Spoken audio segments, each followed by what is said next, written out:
Sir வணக்கம். 1 minute current அஃபேர்ஸில் இன்றைக்கி வந்து நியூஸ் பேப்பர் ஆடில் பார்ப்போம். ஓகேங்களா சார்? இது வந்து தமிழகம் வந்து சரிவு பாதை செலுக்கிறது ஆளுநர் குற்றச்சாட்டுன்னு சொல்கிறாங்க. ஸோ அது நமக்கு தேவையில்லாத கண்டென்ட். ஓகேங்களா? அது அரசியல், அது நமக்கு தேவையில்லை. இதில் நமக்கு எக்ஸாம் பாயிண்ட் ஆஃப்ல என்ன தேவை அதை மட்டும் தான் உங்களுக்கு ஹைலைட் பண்ணி கொடுக்குது. ஓகேங்களா?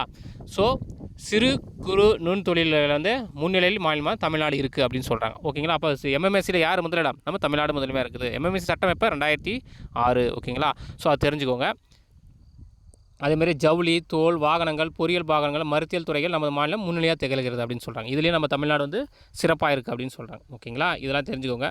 தமிழக விளையாட்டு வீரர்கள் தேசிய மற்றும் சர்வதேச தங்களுடைய வியக்கத்தகவலை பாராட்டத்தக்க வைக்கல அவங்க வந்து முன்னேற்றம் செஞ்சு வராங்க அப்படின்னு சொல்கிறாங்க. ஓகேங்களா? இதில் தெரிஞ்சுக்கோங்க தமிழக அரசின் சாதனைகள். ஓகேங்களா? அடுத்தது நிதி ஆயோக் அமைப்பு கடந்த ஆண்டு வெளியிட்ட அறிக்கையில் 17 இலக்குகளில் தமிழ்நாடு பெரும்பாலானவற்றில் முன்னிலை பெற்று வருகிறது அப்படின்னு சொல்லுவாங்க. ஓகேங்களா? திங்க் டேங்க் என்று சொல்லக்கூடிய நிதி ஆயோக் ஜனவரி 1, 2015 தொடங்கப்பட்டது இல்லைங்களா?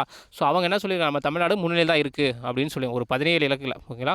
ஸோ பார்த்துக்கோங்க. 6வது பாயிண்ட் என்னென்னா 3ஆம் இடத்துல இருக்குது. ஓகேங்களா? ஒட்டுமொத்த மாநிலம் பொறுத்தவரை தேசிய அளவில் 3ஆம் இடத்துல இருக்குது அப்படின்னு சொல்கிறாங்க. ஓகேங்களா? ஸோ போதைப்பொருள் தடுப்பு மேற்கொள்ள முதல்வர் தலைமையில் 2022ஆம் ஆண்டில் மாநில அளவிலான மாடு நடத்தப்பட்டது அப்படின்னு சொல்கிறாங்க. ஓகேங்களா? ஸோ இது நமக்கு எக்ஸாம் பாயிண்ட்டாகவே தேவை சார். ஓகேங்களா? சரிங்க சார். 1 மினிட் கண்டிப்பாக வாட்சிங் ரொம்ப நன்றி. இப்போ தான் நம்ம சேனல் ஃபஸ்ட் டைம் வாட்சினா சப்ஸ்கிரைப் பண்ணுங்கள் மறக்காமல். ஓகேங்களா? சப்போர்ட் பண்ணுங்கள். தேங்க்யூ.